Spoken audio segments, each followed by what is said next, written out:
Thank you, Lindsay Gayton, Eyewitness News. Minister, you defended the STEM being included in the national anthem during your budget vote debate. It's well known here in Parliament that the EFF sits down when that part of the anthem gets sung. Given the defence that you've given earlier, what can you do to make that contingent and others who feel similarly about the inclusion of the STEM to perhaps change their mind about that?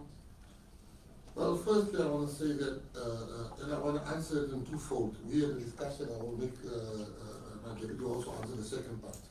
Let me do the first part. If you destroy the national flag, if you destroy the national flag, you can be charged. And if you are going to do that to the STEM, we should start getting proper legislation. Because this is our pride, this is our honor. You can't showboat around the issues of we don't want the national, we don't want the STEM. I'm the first one to tell you that the decision was taken in this country that we will reconcile. With reconciliation comes pain. With reconciliation comes sacrifices. White people are part of South Africa, whether the EFF likes it or not. White people has a lot to contribute. White people are doing a lot in this country for black kids. Now, I'm not going to be one of those that want to be politically correct. I sing as loud when we say Morena Boluka Sitshaba sa rona as I sing a below fan on Segema. I sing it equally loud because I have moved on. I cannot be part of people and nurse the egos that want to take us back to 1973. We have moved on. There's a new South Africa, and they can sit down. We will sing louder for their part. We will sing when they sit down. We will then bring out our bass. We will sing because South Africa is for all who live in it. And there's a second part which I think the Deputy Minister will just allude on. Now, just to say that there are no blank pages in history, and that as politicians we need to be champions of patriotism and to choose which part of the national anthem you will participate on as opposed to, I think it is wrong in the first place, and because we are equal and we should be respecting all languages as the Constitution prescribes for all of us.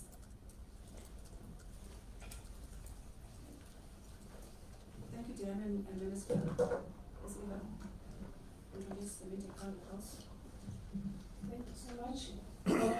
My name is Eva Jiso, and I come from SIGA, which stands for the Cultural and Creative Industries Guild of Africa, representing Creative Talk. Minister, you did mention in your speech that regulating the creative art sector or the cultural and creative art sector is one of your priorities. I just want to find out, because this has been a burning issue for the longest years, how much time are you giving yourself in achieving that goal? Number two, you've been having meetings with some of the organizations in the industry, and I suppose that you are aware that those organizations are not the decision makers within the industry. And some of these organizations, or among them, there are two federations. I'm not too sure when you had the meeting with them, regardless whether it was just an introduction meeting, did you really ask them what is it that they have actually achieved for the time that they've been saving and working under DSEC? And since the industry has got lots and lots of questions about particularly the main federation, are you then going to put together these two federations to make it one, or are you going to separate the mandate? Thank you. Thank you very much. The art and cultural industry is not being supported to its full potential simply because of the division. We have formalized, this department has formalized Boxing SA, Netball SA. They have helped them to formalize themselves, basically. But we cannot entertain this war and this scarcity syndrome. Me alone. I'm the one representing, I'm the one. I don't have time for that nonsense. So what I've done, there's nobody that speaks for the industry at the moment. But I have already given a date, an instruction, that on the 29th of August, we will have a lichutla, which is like a indaba, like a boss barat. And on the 15th of August, we will then have, they will get the invite. And on the invite, they will have an opportunity to also add some agenda points, structure or format of how they think the meeting should go. But we will return from there with one vision, with a great voice. There will be one voice which we will support. Nobody will get money from this department that is coming here with a me syndrome. For too long, as artists died at paupers. I don't want to be a minister of sport, arts and culture that pay for your funeral. I want to be a minister that empowers your life. I don't want to be that type of minister. So on the 15th, they can come and sit in the office after, in the month of October, they can come and toy, but we are going to be decisive to give this industry a voice, because art is important, culture is important. But you know what people do not know? Art and culture gets more than sport in the department. But people say we only care about sport. The reason why they can't see it is because of the squabbles, the infighting. We cannot. So they must be very careful how they approach our Ihutla, our Indaba. They must not come there with own selfish agendas. They must come there to help us seek a solution so that we can fully fund, equip, and then judge them. We can't give Netball Farinka money and then not ask Netball to report back what they did with the money. The reason why we're going to give them more money this time is because they are reporting back how they spend the money. Now if we give every Tom, Dick and Zaulani, you know, and in the art industry, everybody with a fax machine, a dog and his neighbor is writing a constitution, and then we must now recognize them. It can't go on like that. Thank you very much. Thank you, Minister. I will take another round. Let me start with you, Eva. We'll come to you, then of Justin for last one. Just one question per person, then we'll see others. Thank you. Thank you, Minister. Just to follow up on that, don't you think the reason why you find that organizations were giving money and every time Dick and Henry was just getting money without being held accountable, don't you think it's because of the corruption that's inside the department, and of which I'm interested to find out how are you going to, or how are you planning to deal with it? And to the Deputy Minister, I would like to know what's your plan in terms of, making the women program within DSEC progressive? Because honestly speaking, there was just one federation that was taking care of that. Other organizations were not involved. So if we can just be highlighted without entertaining the politics, then what's your plan to make sure that the women program within DSEC nationwide, it is going to be implemented and is going to be successful and is going to get, to involve other organizations? Thank you. I will take the first one and then I will take the deputy answer the second. You see, there's no workplace in South Africa where there's no corruption. Corruption is not specific to the Department of Sports, Arts and Culture. But there was something else that you don't find in other places that you find in the department. But there were individuals, two types of individuals.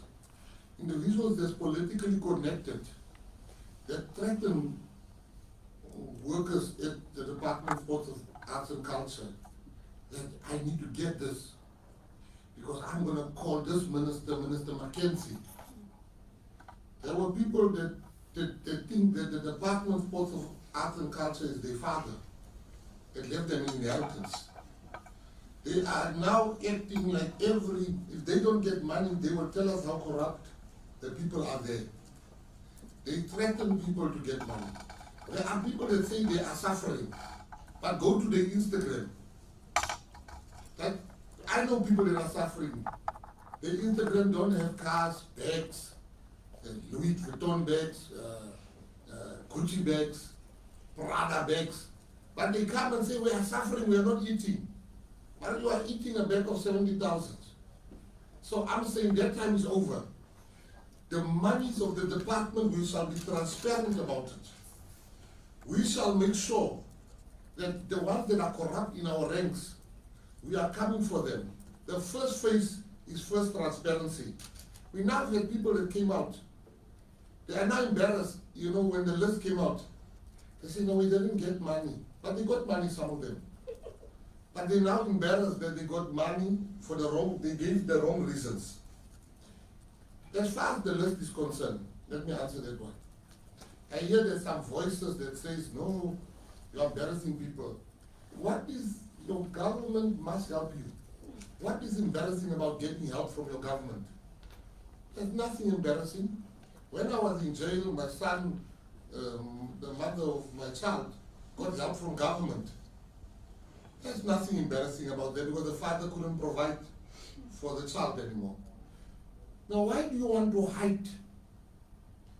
Because you said that you're going to do this with the money, then you go and buy a Louis Vuitton bag, or you're going to go buy a golf for a par with the money of the department, and you didn't do what the money was intended for and why you asked the money. Now, on that last point, poor people in this country stand in line for the SASA. You see them in the lines getting the 350. You with your 20,000, you want to be Mckenzie, you don't want people to see you. You must not play with us. This is a new minister. Once you just fill in a form, you must know I'm going to tell the public he gave you money. We are not going to hide. I'm going to be transparent under my ministry. Or whether you got 20,000, we are now by the 20,000, we're coming to the ones that got millions.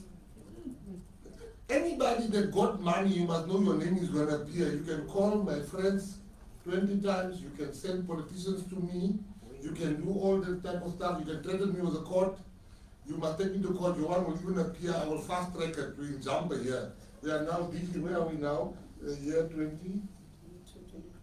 Look, we are just about to get out of COVID. We are still coming.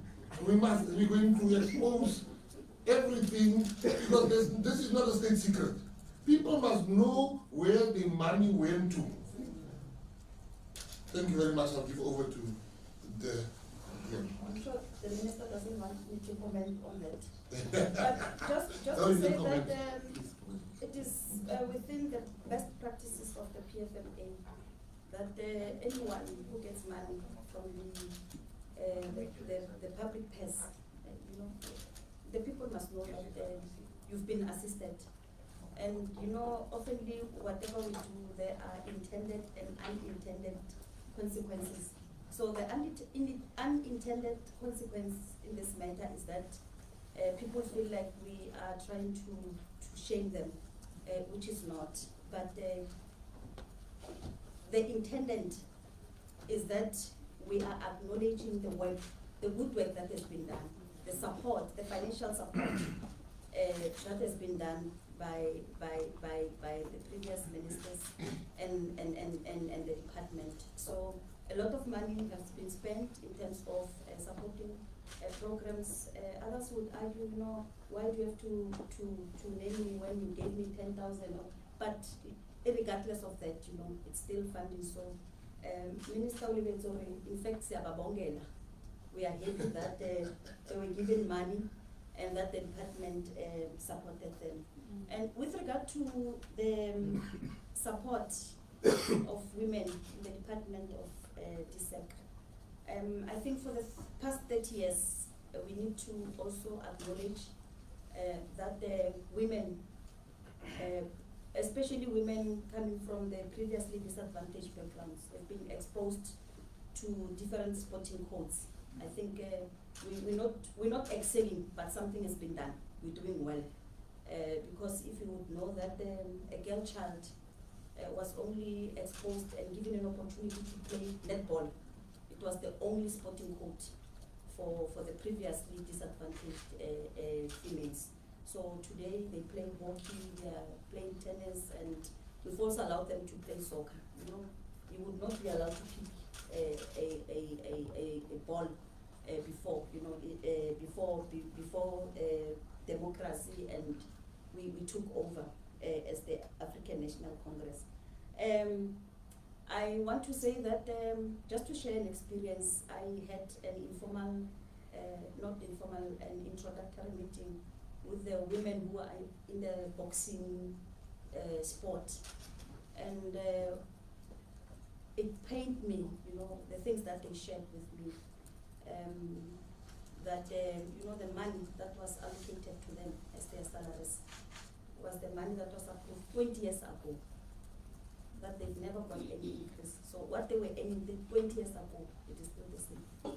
So we want to commit that inequality, sporting codes where males are earning more than females is a thing of the past.